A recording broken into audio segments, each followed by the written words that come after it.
Hello. Hi. Oh, I'm pulling you. Oh. Anyways, I can't do this. this this is a little more doable. I just need more space from you, but I can't get it because we're hooked together on this microphone. Hi. My name is Jiana Lawson. If you've never seen my face before on this platform, or I might not even be on YouTube, but I do make YouTube videos. I have been making them at this point in time for just over 2 years. And I have wanted to start this podcast, the Miniature Mic Monologue, for about 4 years. But when I got the idea, it was not the time for me to put that out in the world. And last night or this morning, I got confirmation from the Holy Spirit that I could begin making the content, not necessarily putting it out, but making it. So that's what I'm doing. So welcome to the Miniature Mic Monologue. I serve a big God, like a huge one. Actually, he created this entire world and the universe and galaxy, and he lords over it, and he's so big of a God that he lets us think that we are in control of things. And I made a decision when I was younger that I was not going to be one of those people that God let think that they were in control of things. And I decided that I was going to let him be in control. And funnily enough, God's response to that act, that true act from a pure part of my heart and soul, out of humility and knowing that I am dirt with and without God. Okay, dirt. And you are too, whether you like it or not. Dirt. He brought us up from dust. God's response to me being like, listen, I'm leaving nothing up to the chance about this thing called life. I'm leaving it up to you. So whatever you do, I'll say. Wherever you go, I'll go. If you move, I'll move with you. If you don't, I'll stand still for the rest of my life. His response to me doing that was, okay, you do it. You run your life. And I'll tell you yes or no. And I was like, what? What? What do you mean? Like that everybody else has told the opposite story. Like, I tried to do this, I tried to do this, I tried to do this, and God was like, ah! And then I was like, I just need to surrender more to God. So I thought, bing bong, here's the big girl solution. I'm just not even gonna go through all that. I'm not gonna try to figure it out. I'm not gonna try to create something. I'm not gonna try to be something. I'm just going to be quiet and give it to God and not do anything unless he says do it. And you know what he said? Do it. And I'm like, do what? And he's like, it. And I'm like, what? And he's like, that. And I'm like, what? Like, I'm sorry, that was probably really loud. I'm like, do what? Do what, good sir? We had this conversation. I told you I wasn't gonna do anything unless you told me to do it. And he's like, okay, so do it. And I'm like, yeah. So that's been me as of recently. I don't like people looking at me. I really don't. I like not at all, actually.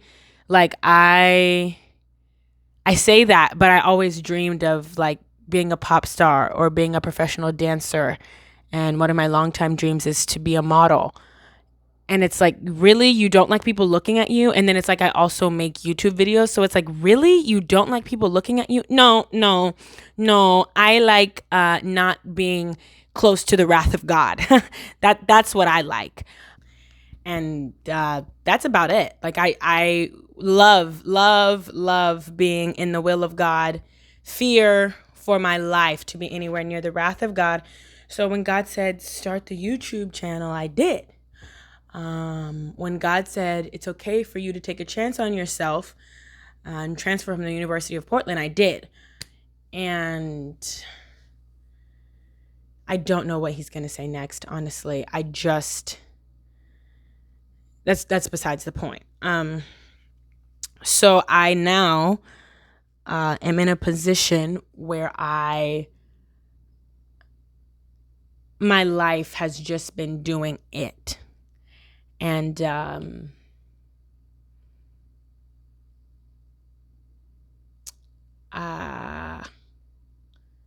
don't really have words for it. Like, it's just being done.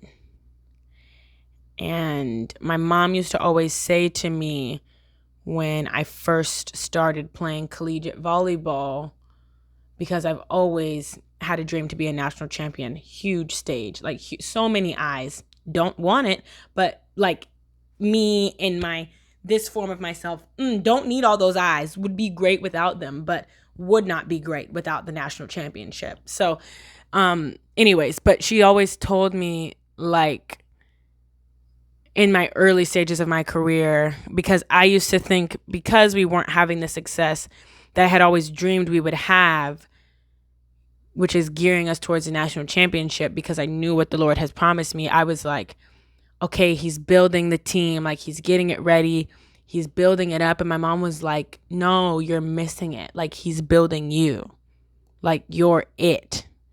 And that's it. Like, I surrendered my life to God, and I made a decision to do whatever he said to do.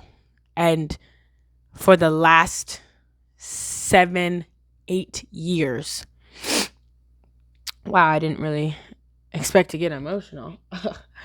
I have been working to try to figure out how to do it.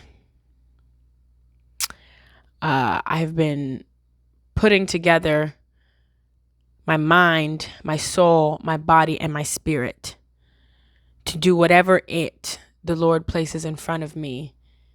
And I was so prepared when I was younger for him to say, go jump off a cliff. Like, you know what I'm saying? But the it that God had for me, the it is me. And it took me a long time to understand that the answer and the resolution to my anxieties and my worries and my fears, that I am growing closer to the wrath of God rather than the will of God, was trusting that he created me from dust. And yeah, I mean, I have nothing else to say. This is my version of proof of that, and a little bit of my backstory about how I got here and how I realized that I was it. That sounds so like, but I said it so. Okay. Well, I'll see you in the next episode. Deuces. Bye.